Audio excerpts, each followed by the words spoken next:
Nessa aula nós vamos tratar sobre os princípios do CDC e vamos fazer a leitura do artigo 4º, que trata dos objetivos do Código de Defesa do Consumidor. Então vejamos o que vem a ser.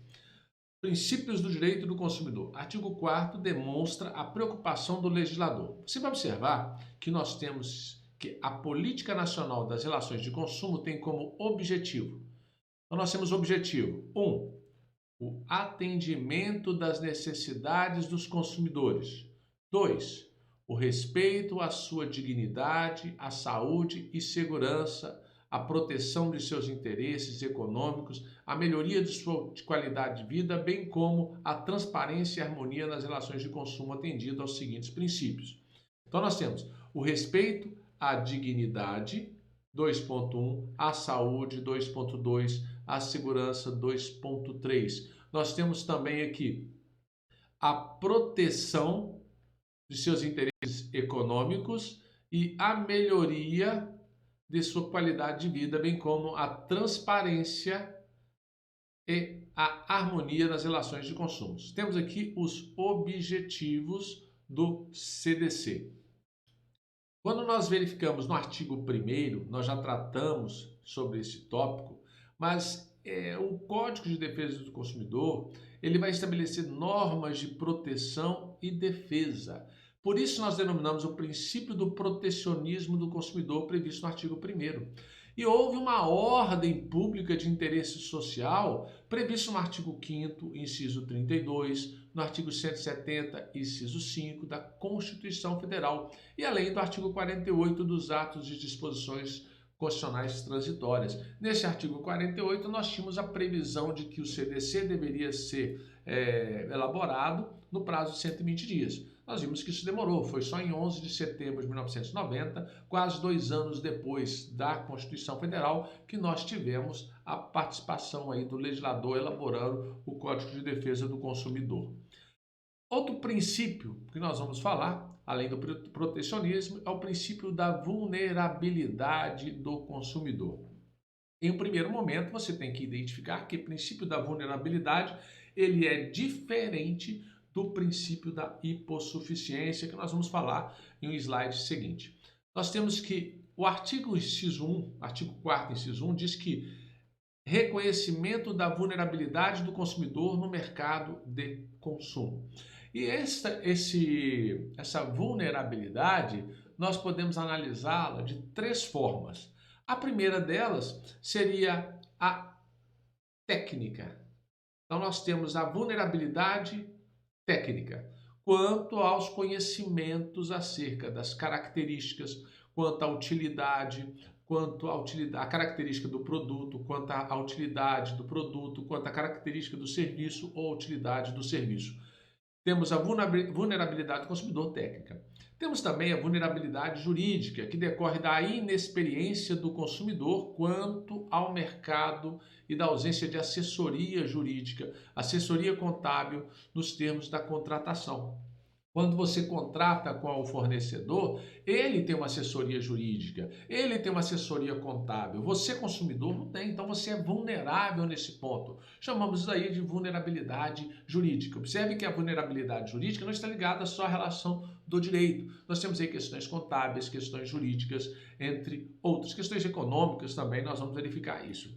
E nós temos também o outro tipo de vulnerabilidade, é a vulnerabilidade fática, que decorre da circunstância de fato que leva o fornecedor a ser superior financeira, social e culturalmente. Então, o fornecedor, ele já é superior financeiramente, economicamente, culturalmente, em regra, sim. Nós temos situações em que não existe essa deficiência, questão econômica entre consumidor e fornecedor, mas em regra o consumidor ele é vulnerável. Então nós vimos que temos a vulnerabilidade técnica, a vulnerabilidade jurídica e a vulnerabilidade fática. E aqui eu trouxe o princípio da hipossuficiência. Temos aqui uma diferença. Hipossuficiente não está relacionado à vulnerabilidade. Embora nem todo mundo que é vulnerável ele é hipossuficiente, mas em tese, quem é hipossuficiente, ele é vulnerável. E a vulnerabilidade, ela independe da condição social, independe da condição cultural, independe da condição econômica, da situação econômica do consumidor. Aqui a vulnerabilidade não tem a ver com questão econômica, diferentemente do hipossuficiente, que nós vamos ter fatores econômicos influenciando.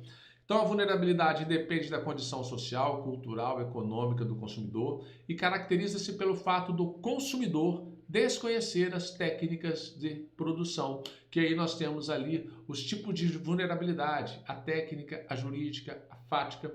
E o hipossuficiente, ele desconhece essas técnicas de produção. Nós podemos afirmar então que o hipossuficiente ele é vulnerável. Existe a vulnerabilidade, mas a situação dele se agrava em virtude dos fatores econômicos, sociais e culturais, justificando aí a concessão dos direitos e garantias extras com a inversão do ônus da prova. Nós podemos afirmar que vulnerabilidade é a proteção material e a hipossuficiência é a proteção processual. Nós temos uma dificuldade do consumidor em produzir provas.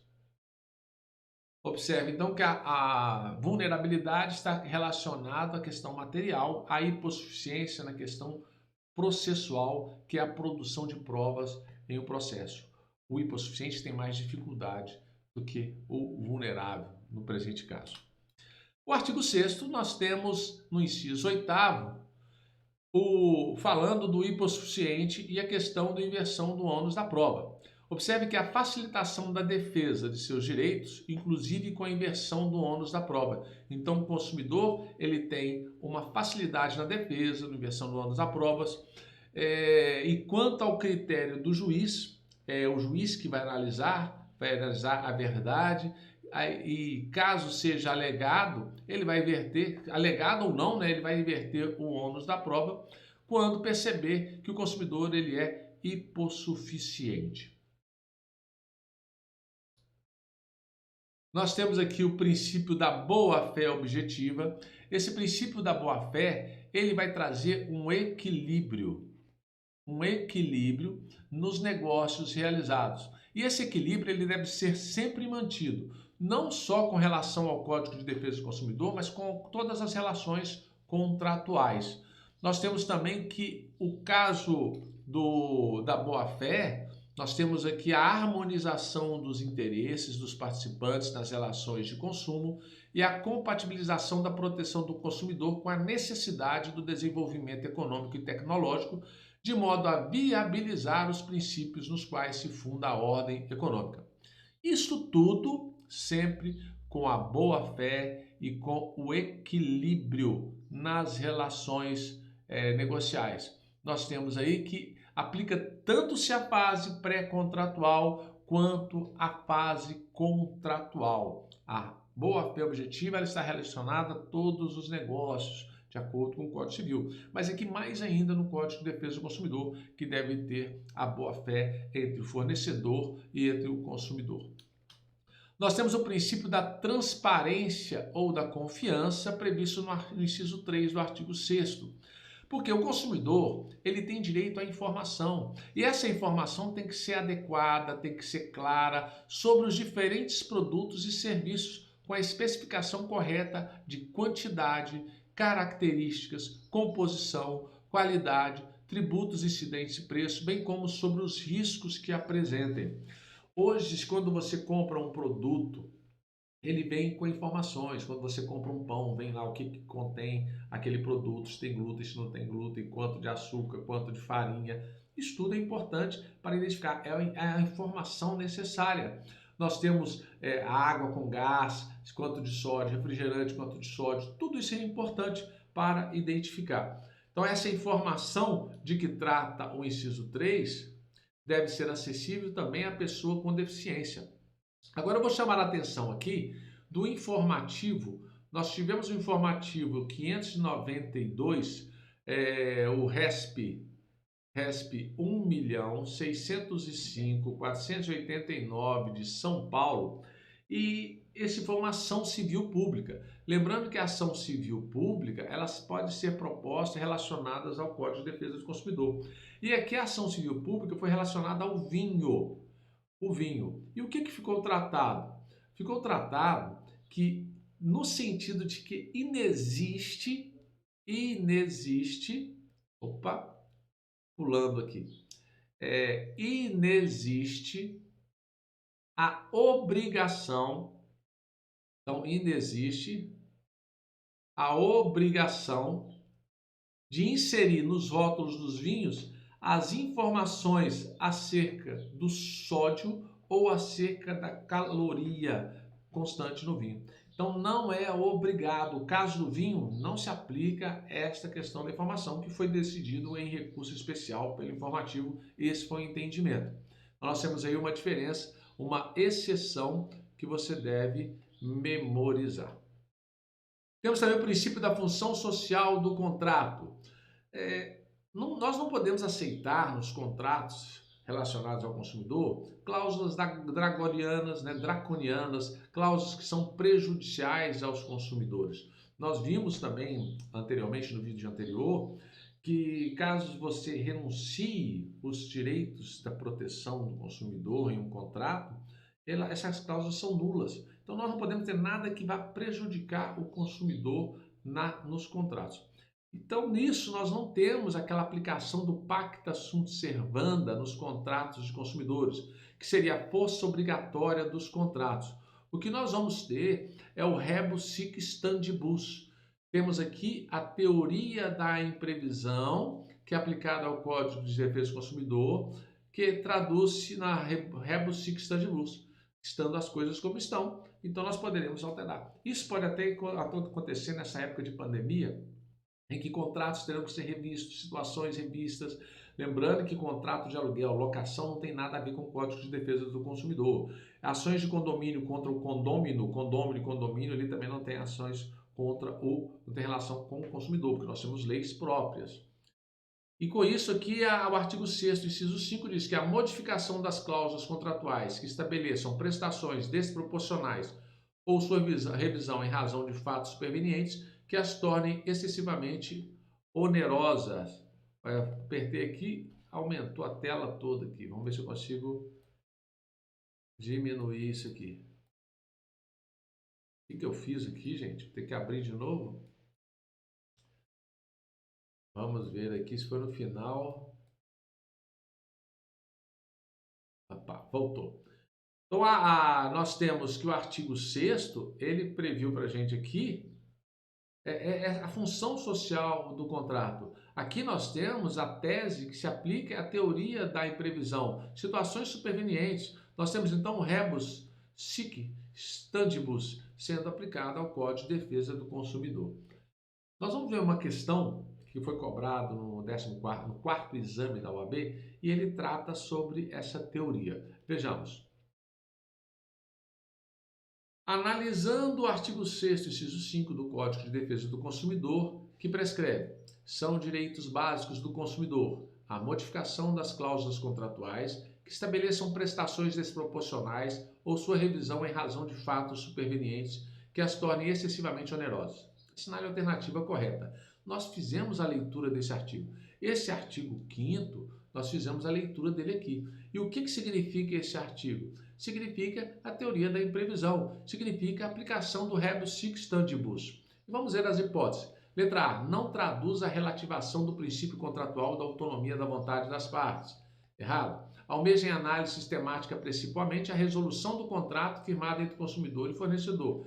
Errado. Admite a incidência da cláusula rebus sic stantibus. Perfeito, é o que nós fizemos a leitura. Exige a imprevisibilidade do fato superveniente. Errado. Não tem que ser imprevisível. Nós temos aqui a rebus sic stantibus, que é a base do artigo 6º, inciso 5º. Você percebe que eles cobraram um artigo, cobraram um inciso, para você falar qual era o princípio aplicável àquele inciso. Então, com isso, você está entendendo que você tem que fazer a leitura, mas não basta só a leitura, você tem que saber identificar os pontos que podem ser cobrados na sua prova. E isso nós estamos passando para você. Temos também o princípio da equivalência negocial. Artigo 6º, inciso 2. A educação, a divulgação sobre o consumo adequado dos produtos e serviços, asseguradas a liberdade de escolha e a igualdade nas contratações. Percebe? A equivalência nos negócios. Tratar consumidor e fornecedor de forma igual. Nós não podemos tratar o consumidor de forma diferente a prejudicá-lo, causando prejuízos. Por isso que nós temos vários princípios que vão ser aplicados ao Código de Defesa do Consumidor em defesa de quem? Do consumidor. A lei especial trata sobre ele. Princípio da reparação integral do dano. No artigo 6º, inciso 6, a efetiva prevenção, a reparação de danos patrimoniais e morais individuais, coletivos e difusos. Você tem que ter em mente o seguinte, os danos morais, eles são devidos às pessoas físicas? Sim, com certeza são devidos. Agora, é devido à pessoa jurídica? Pessoas jurídicas têm direito a dano moral? Também sim. Está lá no artigo, na súmula 227 do STF, que vai mencionar com a gente o seguinte: a pessoa jurídica pode sofrer dano moral. A pessoa jurídica pode sofrer dano moral nos termos da súmula 227 do STF. Depois você faz a leitura desta súmula. E a Política Nacional de Relações de Consumos, então nós podemos resumir o artigo 4º de que os princípios estudados, nós temos aí com essa leitura que o CDC deve buscar o reconhecimento da vulnerabilidade do consumidor, lembrando que se ele for hipossuficiente, nós teríamos aí também a inversão do ônus da prova. Nós temos aí a educação, a informação, educação e informação dos consumidores e fornecedores. Nós temos a coibição e repressão de abusos praticados pelo mercado de consumo e a racionalização e a melhoria dos serviços públicos. Tudo isso relacionado ao consumidor. Para finalizar, eu trouxe 2 informativos de entendimentos do STJ para você memorizar e anotar, fazer as anotações. Lembrando que sempre tem que estudar fazendo anotações. As anotações, elas ajudam você a fixar aquele assunto e hoje à noite, antes de você dormir, você deve fazer uma revisão rápida daquilo que se estudou. E, se possível, que estudou ontem, anteontem, é assim que você vai fixando. Não existe aprendizado sem memorização e nós não temos memorização sem a repetição. Você depende da repetição para memorizar. Lembre-se dessa dica.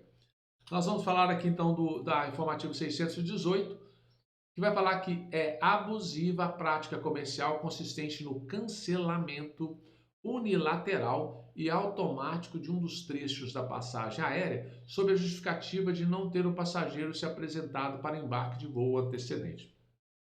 Imagine a seguinte situação: você comprou a passagem de ida e volta para uma determinada cidade.